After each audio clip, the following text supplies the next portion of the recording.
everyone, I'm Tabitha and I've read 5 more books.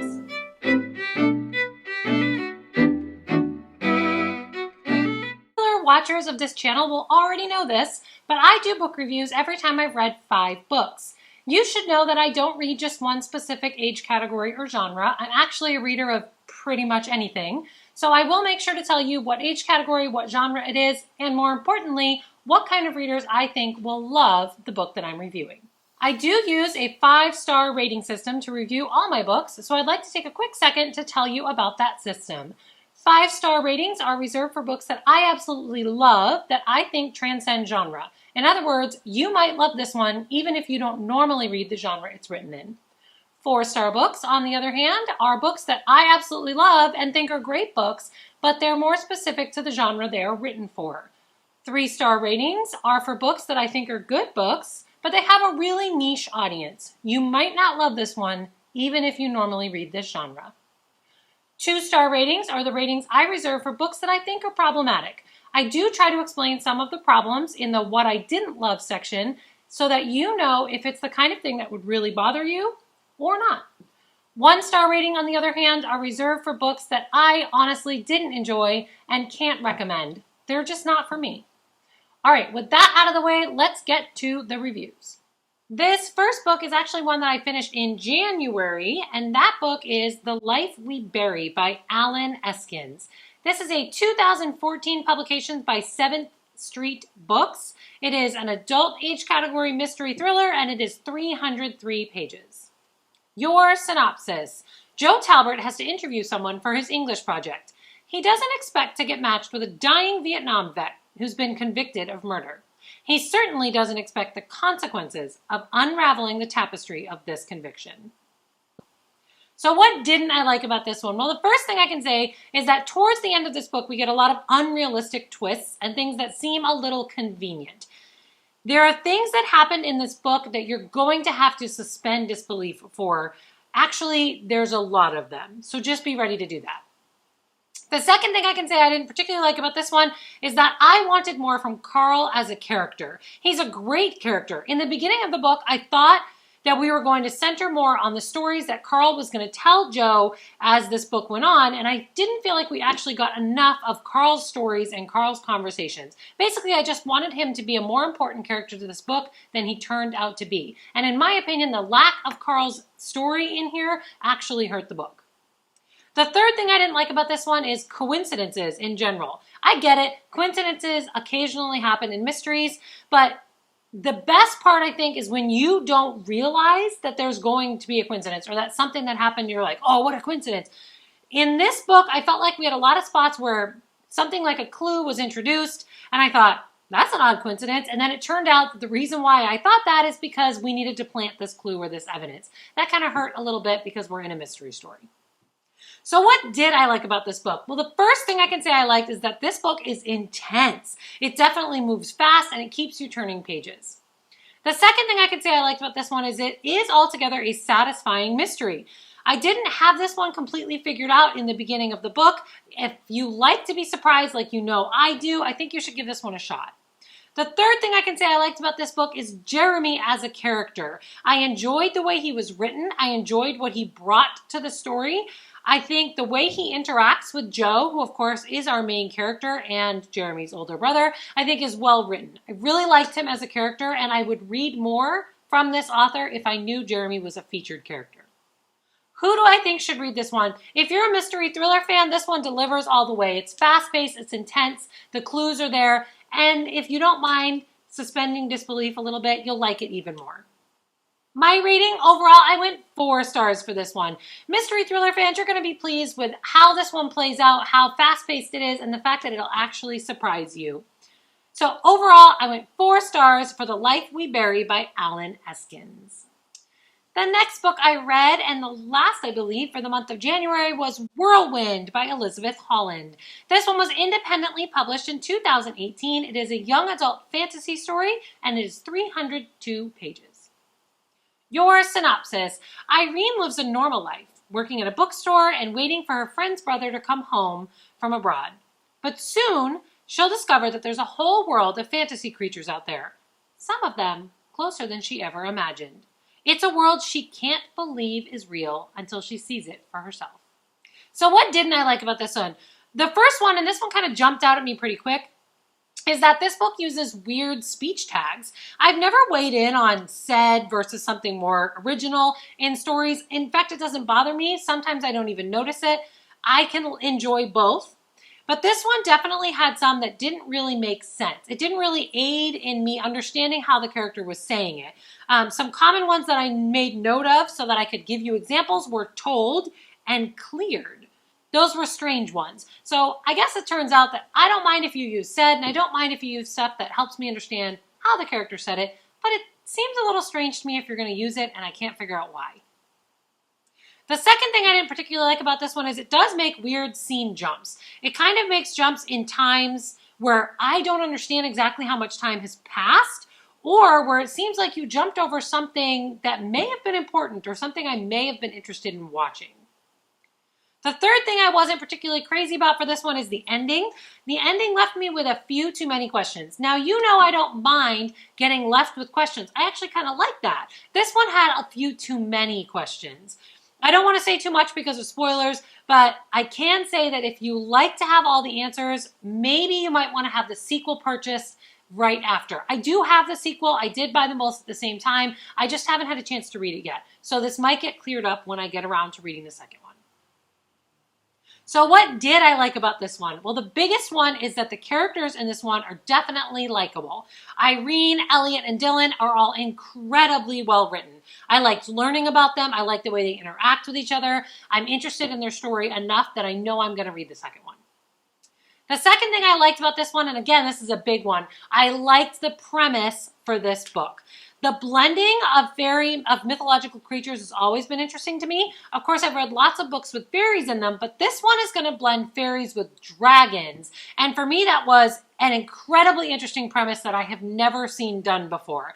I found myself really intrigued by the dragons alone and realizing that they were the storyline that I was pretty much here for. Their world building is what pulled me in. The third thing I like about this one is that this book does set up book 2 very well. It does a good job of introducing you to a concept that's likely to make for an exceptional sequel. So who do I think should read this one? Fantasy readers who like mythological creature stories are going to love the introduction of dragons to this one just like I did. Epic, warring, faction fan. So if you love when two factions or groups, especially mythological ones, are going to be introduced and then be at war with each other, you're going to love this because that's exactly what's done here. And it's a satisfying trope that's explored in a good way. My rating for this one, I said 3 stars. I think the world created here is satisfying, but that epic, those two factions being at war is kind of a niche audience being a trope that it is. So I went 3 stars for Whirlwind by Elizabeth Holland. This next book had the lowest reader average on Goodreads before this month started. The next book that I finished, and actually I think it's the first one for February, was Alien Heredity by J. Franklin Green. This was independently published in 2017. Adult as an age category, and science fiction is the genre listed as from the publisher, and it is 82 pages long. Your synopsis. Alien awakens on an alien planet to find his perfect utopia, but things are not what they seem. So what didn't I like about this one? Again, this was the book that had the lowest rating going into the month for me, so it turned out there was an awful lot I didn't like and probably a lot of things that earned it that low average rating on Goodreads. But what didn't I like about this one? Well, I don't like when books are mislabeled as a genre, especially when it's concerning like this one. This book is labeled as science fiction, and I double-checked that. I thought maybe I just had it wrong. It's labeled as science fiction on Amazon. It's labeled as science fiction on Lulu, who were the original publishers of this one, and it labeled as science fiction everywhere I looked. But this is an erotica. Period. So it irks me when books are mislabeled in general. Like that tends to bother me in the first place. But for me, this is a really bad one because somebody could go on Amazon and be looking for science fiction and find this, not find any reason that it would be erotica, and yet it is. So for me, that's really concerning because really a teenager or a child could stumble into finding this one because nothing was labeling it as erotica. That's a problem. Second thing that bothered me about this one is that it is loaded with grammatical errors. There are missing words, there's spelling mistakes, and there's punctuation problems. This definitely needed some editing passes. Third thing that bothered me about this one is that the dialogue is broken. Now, it's supposed to be, there's supposed to be a reason for this. It's supposed to be because it's thoughts between two characters, so it's supposed to be the way they're communicating, almost stream of consciousness, but it doesn't read that way. It reads as broken dialogue, and it's very, very frustrating to weed through and try to figure out what the characters are truly meaning. The next thing I didn't like about this one is that it's a completely ridiculous design and premise. I mean, really, it is. Apparently, the utopian society that this character is going to stumble into is a woman or women in the society who want nothing more than literally constant sex. Like, that's their perfect utopia. There's literally nothing else going on in this society, and yet, oh, it's absolutely perfect. It was ridiculous, and I just couldn't get into the premise. I rolled so hard it hurts. So the last thing I can say that I didn't like about this one is that even the real world that's painted outside of this utopia, so he falls into this alien world that's a utopia, but even when you're in the real world, that's not that perfect world, it's the same kind of thing. Like, it's a society that's completely obsessed with sex in general. It's just ridiculous. What did I like about this one? It's only 82 pages, so it's short. Didn't waste a lot of time on it, I guess. Best I can do. Who do I think should read this one? I honestly can't recommend this one, which means it's not going to surprise you to hear my overall rating. I went 1 star. There's nothing I liked about this one, and there's nobody I could recommend it for. And it's definitely not science fiction. So 1 star for Alien Heredity by J. Franklin Green. This next book was recommended based on my most recent 5-star read before the month started. The next book I read in the month of February is The Husband's Secret by Liane Moriarty. This is a 2013 publication by Berkeley. It is adult as an age category, and I'd say contemporary, and it is 396 pages. This one was recommended to me based on my 5-star rating of Bits and Pieces by Dawn Hosmer. Your synopsis: imagine that your husband wrote you a letter to be read upon his death, containing his deepest, darkest secret. Cecilia is about to stumble across a letter like that while her husband is still alive. And that letter will change everything. So what didn't I like about this one? The first thing I can say I didn't like is the general way that Felicity's weight is used, almost as a way to throw her away or make her a bad person, is just not going to sit well with anybody. If you are incredibly triggered by fat shaming or things like that, you're going to want to skip this book because that was difficult to get through. Next thing I can say I didn't like about this one is Tess, in general, as a character, is incredibly hypocritical. I seriously didn't like her at all. I didn't like Tess's storyline. I didn't like Tess's inner thoughts. I didn't like Tess. The third thing I can say about this one is that I didn't like is the epilogue. This is minor. This is a minor irritation, but I just didn't like the epilogue. I could have done without it, and I didn't think the story needed it. So what did I like about this one? There's a lot. There's a lot I liked. The first thing is I love the way this book explored relationships. Mother-in-law to daughter, I think we had cousins, and of course we had husband and wives. Just in general, all the relationships in this book are explored in a really interesting way, and it made for a lot of memorable moments and a lot of memorable quotes that just jumped right out at me. The second thing I like about this one is Rachel as a character. She is wonderfully well written. Her grief, even after all these years, just felt real, and it was explored in amazing ways. I loved the way Rachel looked at what her daughter's life would have been, like continued to look at what her daughter's life would have been. That was incredibly well written and just real. Loved that. The third thing I can say that I loved about this book is, in general, this book explores the interconnected nature of everyone's lives. And you already know, if you watch this channel, I love books like that. I love when books take a look at the way we thread through each other's lives just by living our everyday life and interacting with other people. This book, that's the shining achievement. That's the big bang for this book. It's one of those books that proves we connect with people just by meeting them one time. So who do I think should read this one? If you're a reader who likes to unravel puzzles in regular contemporary life, you're going to get that in this one. If you are a reader who likes books like I do, where the characters' lives are interconnected and woven together just by living their lives, you're going to love this one. Overall, my rating, I'm giving this one 5 stars. I think it's going to satisfy contemporary fans, but it's also going to appeal to mystery fans because it has such a pleasing puzzle to put together. So I'm going 5 stars for The Husband's Secret by Liane Moriarty. All right, watchers, you just heard me give this book 5 stars. That means if you have a book that you think is similar to this book, please make sure you drop the name of the book and the author down below in the comments because I'll be choosing books based on this one for next month's TBR.